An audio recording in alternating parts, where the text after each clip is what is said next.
Bismillahirrahmanirrahim. Assalamualaikum warahmatullahi wabarakatuh. Alhamdulillah. Wassalatu wassalamu ala rasulillah wa ala alihi wa sahbihi wa mawalah. Para sahabat, di depan kita ini adalah buku pandu menghafal Al-Quran Juz 30, metode sehari 3 baris atau One Day 3 Lines. Buku ini kita susun sekitar tahun 2012 dan alhamdulillah sampai tahun ini sudah kita cetak lebih dari 30.000 eksemplar dan sudah tersebar di berbagai sekolah, rumah tahfiz, MDTA, dan lembaga-lembaga Quran lainnya. Para sahabat, kali ini kita coba melihat dan membedah isi buku pandu menghafal Al-Quran ini. Tetapi sebelumnya, perkenankan saya terlebih dahulu menjelaskan kenapa mesti kita susun buku pandu menghafal Al-Quran ini. Pada awalnya dahulu, karena kita melihat bahwa di dalam memulai program mengajar dan belajar tahfiz Quran tidak bisa hanya bergantung kepada majelis guru saja di sekolah, tetapi juga butuh perhatian dan orang tua yang aktif.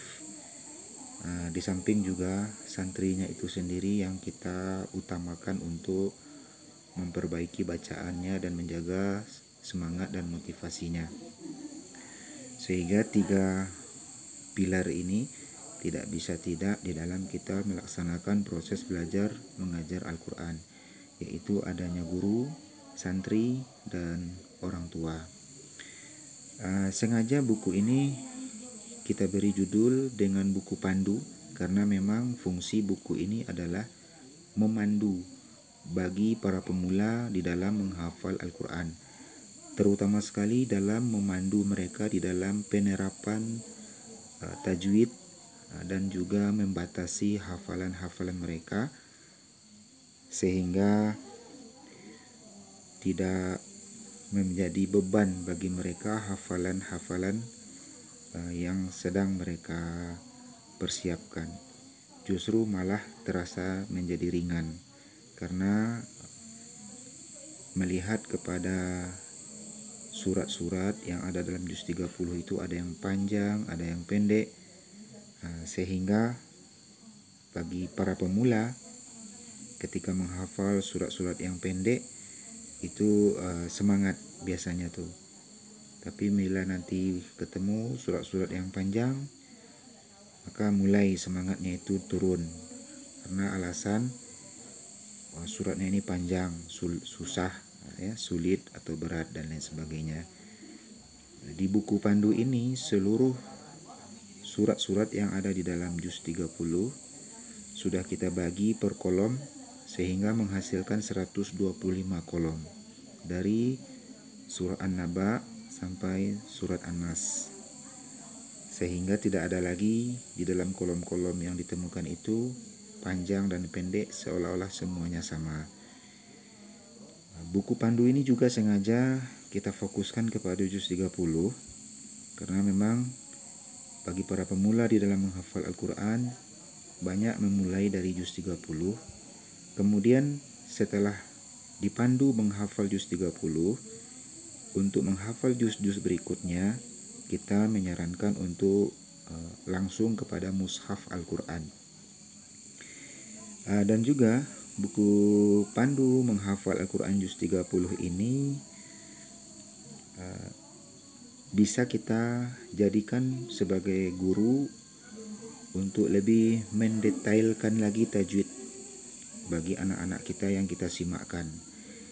Seperti bisa menandai di mana kesalahan bacaannya langsung di buku ini dengan mengasih stabilo atau melingkari atau menggarisbawahi, sehingga kita tidak melanggar adab dengan Al-Quran.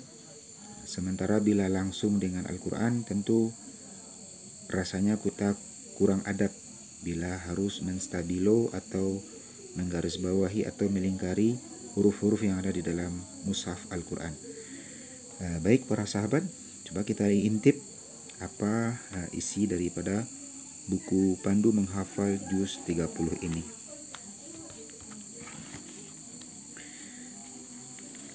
Ini sengaja kita tuliskan karena memang akhir-akhir ini sudah banyak yang mengadakan buku ini tanpa izin dari penulis. Sementara buku ini memang kita jadikan sebagai usaha di Yayasan Sahabat Quran, dan hasil daripada penjualan buku ini akan kita pergunakan untuk operasional Yayasan Sahabat Quran Bukit Tinggi. Sehingga kami dari Yayasan Sahabat Quran Bukit Tinggi menganjurkan kepada para sahabat yang ingin memperbanyak ataupun memiliki buku ini, terlebih dahulu konfirmasi kepada Yayasan Sahabat Quran Bukit Tinggi sebagai penerbit buku ini. Kita lanjutkan. Di dalam buku ini juga sudah ada kata pengantar. Itu kita kutip dalam firman Allah surat Al-Qiyamah ayat 16 sampai 19 sebagai dasar ataupun pondasi kita di dalam menyusun buku ini. Ada 3 poin penting yang Allah jelaskan di dalam surah Al-Qiyamah ayat 16 sampai 19 ini.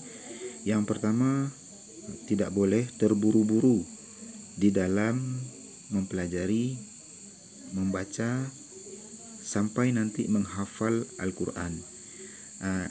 Aplikasinya di dalam buku ini nanti supaya tidak terburu-buru tentu akan kita terapkan.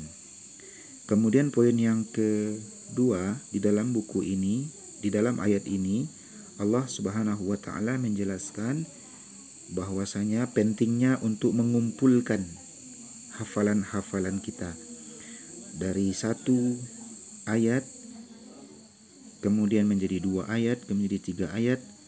Lalu pada batasan-batasan tertentu sebelum melanjutkan maka mesti dikumpulkan dulu hafalan itu, sehingga kita akan membentuk menjadi kolom-kolom.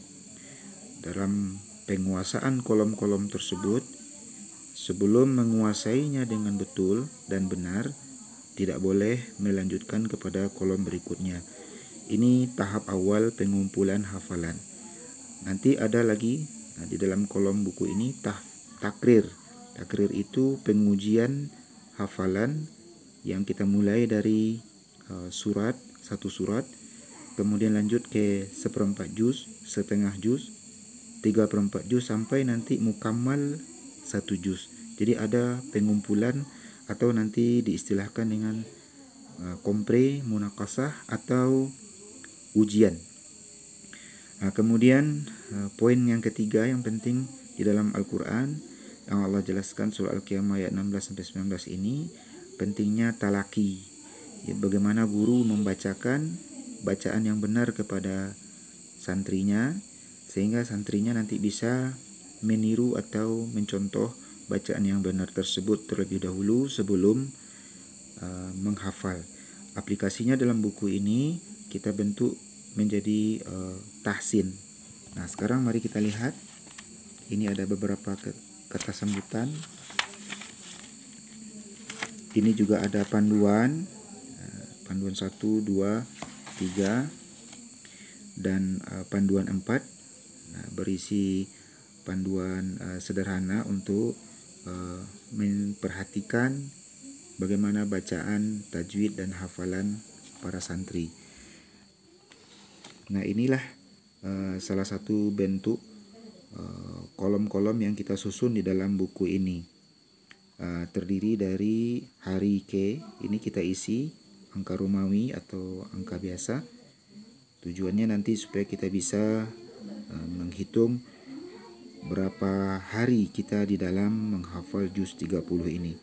Kalau rutin kita per hari menghafal juz 30 ini sesuai dengan buku pandu ini, insya Allah dalam hitungan 125 hari atau sekitar 4 bulan kita bisa menghafal satu juz 30 ini. Kemudian tanggal, supaya kita nanti bisa melihat dan menilai dari kesungguhan kita.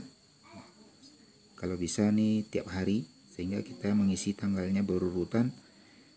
Jadi dalam waktu berapa hari, dari tanggal berapa sampai tanggal berapa, nanti kita bisa mencek dari catatan ini. Lalu dilanjutkan dengan tahsin tahfiz.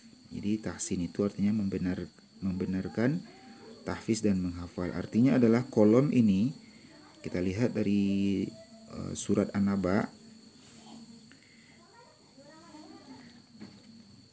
Itu ditahsin dulu, artinya dibenarkan dulu bacaannya. Kalau setelah kita benarkan, maka nanti santri mengikuti. Ada yang salah di mereka, nah ini bisa kita coret. Ini contohnya dengung pada mim tasydid ini kurang, nanti bisa kita lingkar atau kita stabilo. Kemudian di sini ada mad wajib, kurang panjangnya dari 6 harokat. Nah ini bisa kita tandai, sehingga betul-betul satu kolom ini kita perhatikan dengan detail. Setelah benar bacaan santri kita di dalam satu kolom ini, mereka dipersilahkan untuk menghafal dengan metodenya masing-masing. Nah, kemudian sebagai bukti bahwa satu kolom ini sudah kita tahsin, maka guru memberikan paraf di kolom tahsin. Artinya ini kolom ini sudah dicek, sudah diperiksa, sudah didengarkan oleh guru bahwa anak telah bisa membacanya dengan benar. Kemudian kolom yang kedua adalah kolom tahfiz. Setelah mereka hafal satu kolom ini, mereka akan menyetor kepada orang tua, dan di kolom tahfiz ini orang tua memberikan paraf. Inilah ajakan kita kepada orang tua agar mereka berperan aktif di dalam menyupport anak mereka menjadi penghafal Al-Quran. Jadi di kolom tahfiz ini adalah paraf orang tua. Kemudian setelah mereka memiliki tanda tangan di tahsin, tanda tangan di tahfiz, barulah mereka boleh melanjutkan ke kolom yang kedua. Begitu seterusnya. Lalu takrir. Takrir ini adalah pengumpulan atau pengujian. Bisa per halamannya, terdiri satu halaman ini 4 kolom, atau ditunggu dulu sampai mereka menyelesaikan satu surat An-Naba ini, kemudian baru mereka diuji hafalannya. Bila mereka sudah benar, bacaannya benar, hafalannya benar, para penguji, ustadz di sekolah atau di madrasah atau di pondok, baru nanti membubuhi paraf di kolom takrir ini. Nah ini panduan di dalam menghafal juz 30 yang ada di dalam buku pandu kita ini.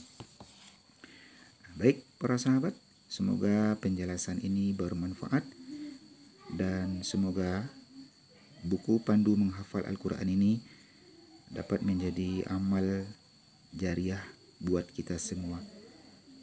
Barakallahu fikum. Wassalamualaikum warahmatullahi wabarakatuh.